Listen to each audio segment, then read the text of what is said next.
The human eye's dynamic range is incredible, being able to detect a single photon of light or 10 billion. The human ear contains as many circuits as the telephone system of a large city. A king of Israel named Solomon wrote that the hearing ear and the seeing eye were both made by God. However, are we to believe him? Can we trust the Bible, especially since it's supposedly full of contradictions? It's my case that the Christian faith is not blind, so please listen with your ears, eyes, and heart open, as this episode of Skeptic of Doubt covers 10 common logical fallacies.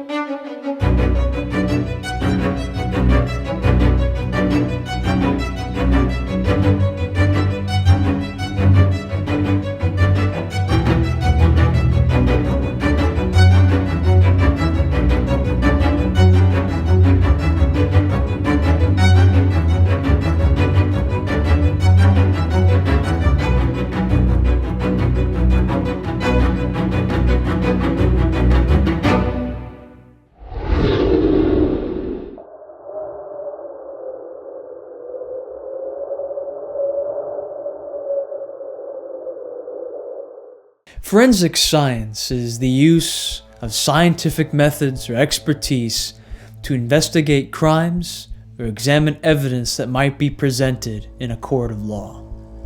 Although I doubt you need a degree in forensic science to crack this case. Sometimes, human beings do not always make the most logical decisions.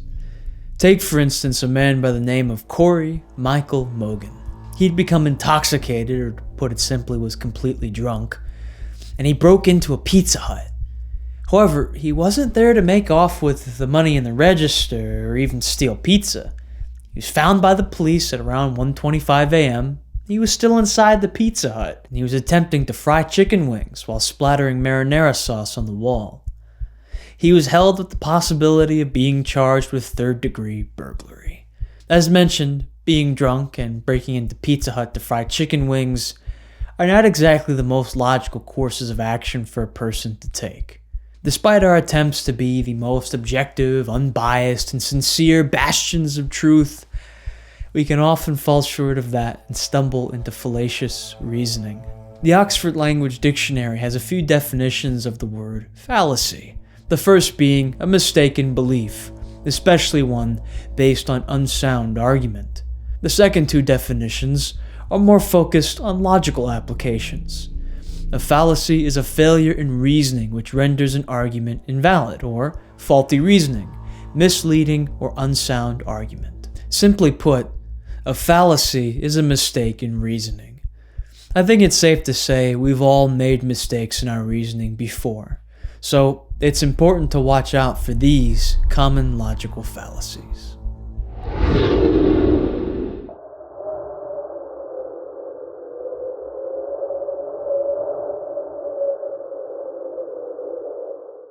Humans do not always make the best decisions. I'm sure that you can look back on your life, as I can with mine, and acknowledge that sometimes you didn't always make the best move. God, the very Logos himself, never makes errors in reasoning, and he's thus instructed us to love him with all of our minds. God has also made it clear that he wants us to learn to reason correctly and to make our own decisions. In fact, we are told not to be like unreasoning animals. The epistle or letter of Jude has this interesting statement on reasoning concerning those who deny Christ Jesus. But these speak evil of those things which they know not, but what they know naturally as brute beasts. In those things they corrupt themselves. David touches on a similar theme in this psalm, saying, "Be ye not as the horse, or as the mule, which have no understanding, whose mouth must be held in with bit and bridle, lest they come near unto thee." David in the Old Testament and Jude in the New are telling believers and skeptics alike that rationality is a part of the Christian faith. Part of thinking rationally is to, of course, avoid making fallacious arguments.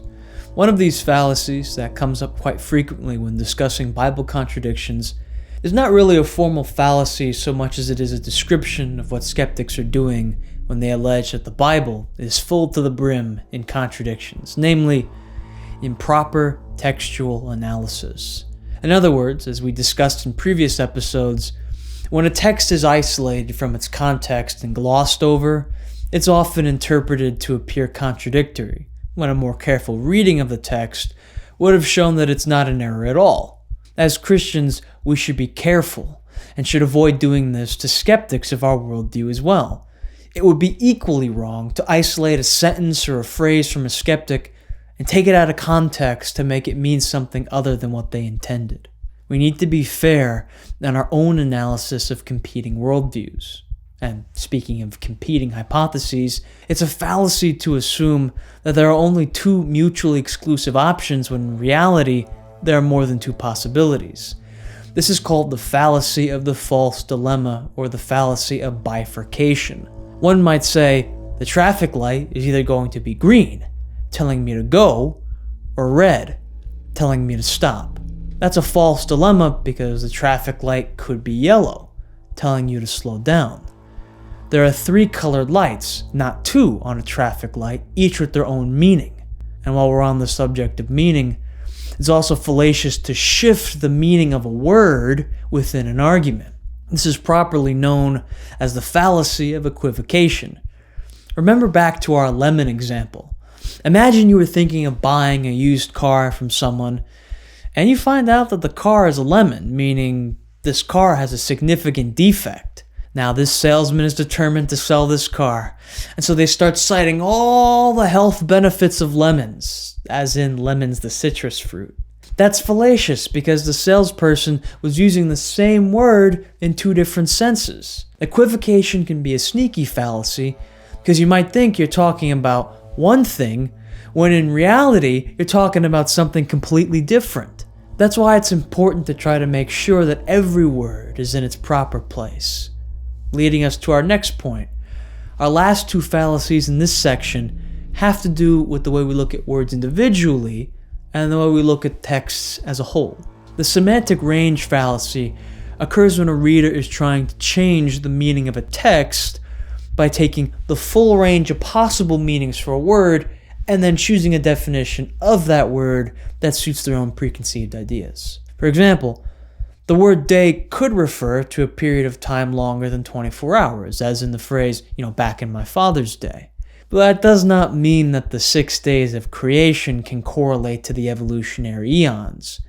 Context is what determines the meaning of a word in the sentence that it's being used in, not its full semantic range. Lastly, we're going to look at what's called the genre fallacy. The genre fallacy occurs when a reader is reading a text in a way that's inconsistent with the genre of the text. Take, for example, a friend of a poet asking, "Well, how many petals does your lover have?" after reading a poet's love letter to their beloved. Just because the poet compared the beloved to a rose, that doesn't mean that they intended readers to understand them to mean that they were in love with an actual flower. I bet that's the last time our poet will ask that friend to edit for them, as they're committing the genre fallacy.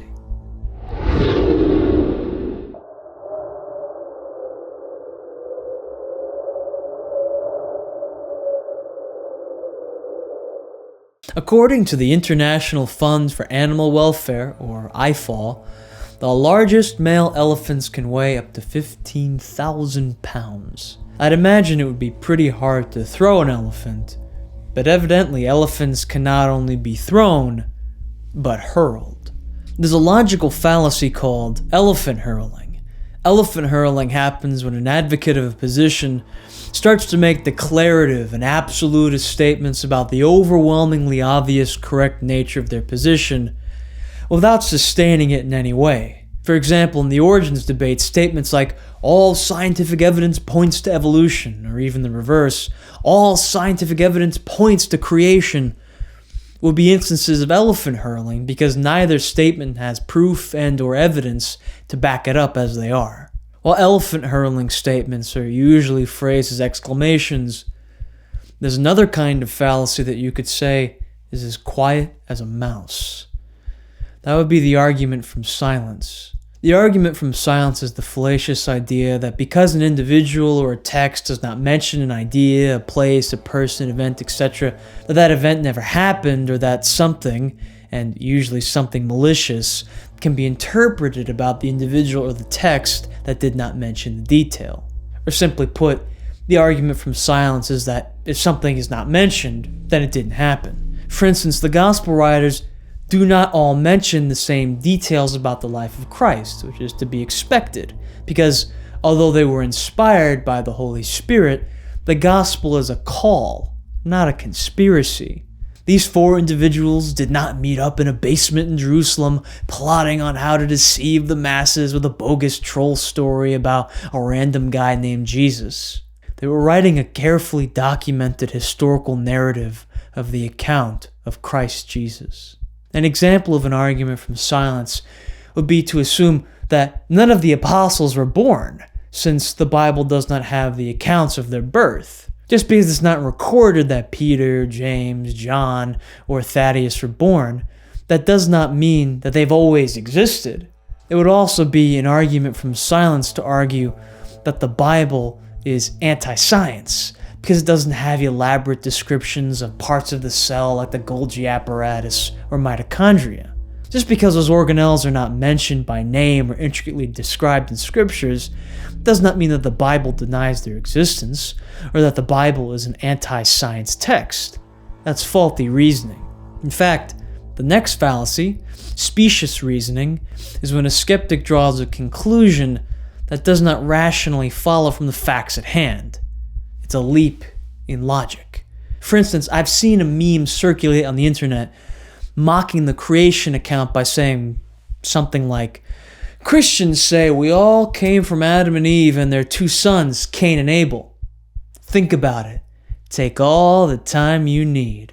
This line of reasoning does not follow because Adam and Eve did not just have two sons. In fact, the text of Genesis states that they had many sons and daughters. Cain likely married either his sister or niece, just like Abraham married his half-sister Sarah. The account of Cain is a good transition to the next common fallacy, known as a sweeping generalization fallacy. Skeptics, upon realizing that the figures in Genesis, like Abraham, Isaac, and Israel, married in close relation, leap at the opportunity to say that the Bible contradicts itself, because the Bible clearly forbids marrying in close relations in passages like Leviticus 18, 6-9, and Deuteronomy 27:22. The sweeping generalization fallacy is the failure to recognize exceptions to a rule, or to turn principles stated as generalizations into absolutions. In this case, Abraham and the other characters of the book of Genesis are not in violation of the principles laid out in Leviticus and Deuteronomy, because those principles were not instated yet, likely because of the fact that genetic entropy had not taken as strong of a toll yet on the human genome in the time of Genesis versus the time of Moses. While Moses is on our minds, the next fallacy we'll be reviewing is a subset fallacy. Moses wrote the Torah, or a set of 5 books. The subset fallacy is to say two statements, usually concerning numerics, are contradictory when in reality one is the subset of the other. For instance, it's not incorrect to say that Moses is the author of a book. While it's true that he's written more than one book, since one is a subset of 5, that statement's not in error. It would be incorrect to say that Moses wrote only one book, because we know he's written several. A well-known example of the subset fallacy is when skeptics say the accounts of Christ healing the demon-possessed individuals are contradictory. In Matthew's Gospel, he mentions that Jesus healed 2 men who were demon-possessed. However, both Mark and Luke mention 1 man. Well, in short, Mark and Luke never said that it was only 1 man who was healed, and since 1 is a subset of 2, there's no contradiction between these accounts.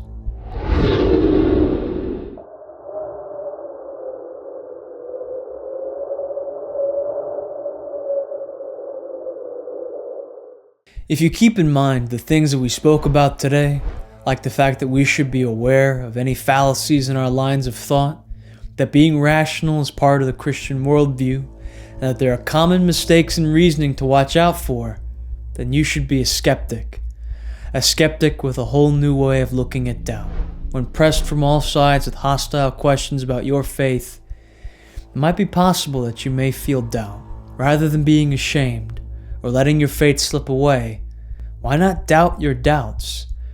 Instead of being overwhelmed by doubt, why not question your questions and test your tests?